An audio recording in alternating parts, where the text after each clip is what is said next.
I've been talking a lot recently about gear, and I just adore gear. I also want to talk about, in relation to gear, the value of patience. And I don't have very much patience. I check the used B&H. I feel like I have a really close pulse on the market. My finger is very much on the pulse of the market, and I feel like I can make some pretty decent inferences from what I'm seeing in those used departments. A lot of people have been trading in Alpha 6300s, this camera. And I imagine that's because they're buying the Alpha 6500. And I feel like that is indicative of those people being patient. They said, I want the 6500, but I'm also going to wait until a couple of reviews have come out, until I feel like I can understand this camera a little bit better before I just rush in and buy it.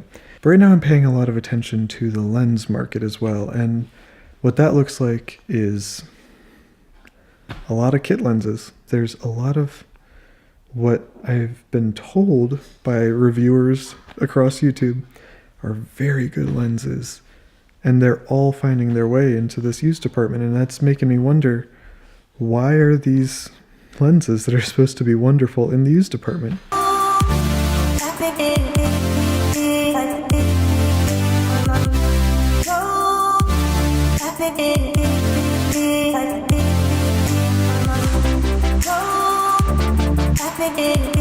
I feel like being patient is key, because I absolutely want to go out and buy a drone.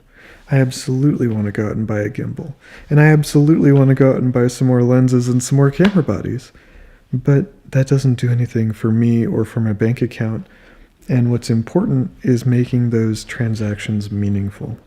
And so I've been saving, and I'll continue to save for those purchases that I can make down the road. And when I'm able to make them, with all this research having been done, they'll be so much more satisfying. I am a photographer and a videographer, and I do love gear, but I feel like what's really important is finding ways to get out of the way of that mindset and to get into the mindset of trying to find a story to tell. And what's funny about me saying that is that in talking about it and in sharing that feeling of mine, I'm telling a story through gear. So that's kind of one of those fun little meta moments. So the other day I was able to take family portraits of my family, and I ordered a whole bunch to be printed, and I am so happy with them. I really feel like I got some really wonderful images out of that, even though the experience itself was at times somewhat difficult. I got them printed 8x12 because the aspect ratio of the camera is 2x3 or 3x2, whichever you prefer. And so I printed them in the aspect ratio that I shot them, and I wasn't thinking about the fact that that doesn't really work, because 8x12 is not a common frame size for actually framing, like putting these images up on a wall.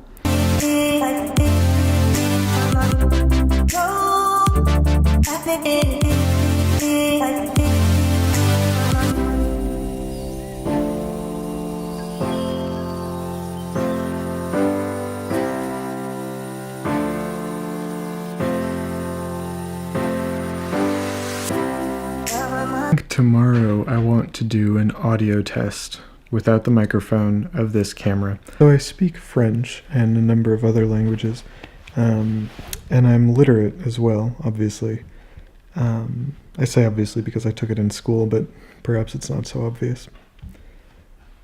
I've picked up Murder on the Orient Express by Agatha Christie in French, and it has been such a joy to read because I can really understand all of it. It's as if I were reading it in English. It's that easy to read. And that's so lovely. It inspires so much confidence in myself and in my ability to do that. And it's so easy for me to say, oh, I'm not in a class, I'm not doing well enough, I'm losing it, it's all gone. But I also studied for nearly 10 years, I believe. So I don't necessarily have it in the bag, but I've been doing it for a long time. So a lot more has stuck up there than I thought had done.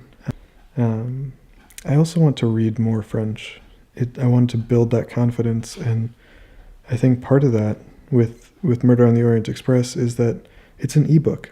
It's on my Kindle app on my iPad. And what that means is when there's a word that I don't know, I can tap and hold and look it up. And so that builds my confidence so much more because I realize there's so few words that I don't actually know, at least in that book.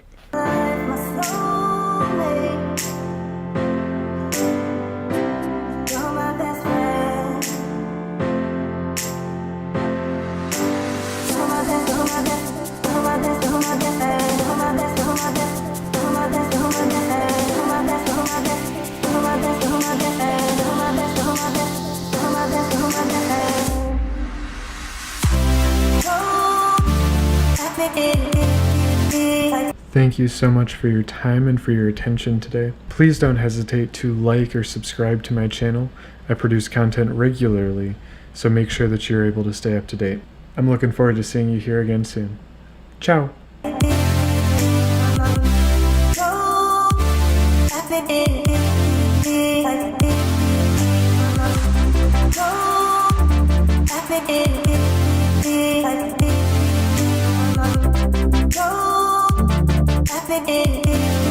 Happy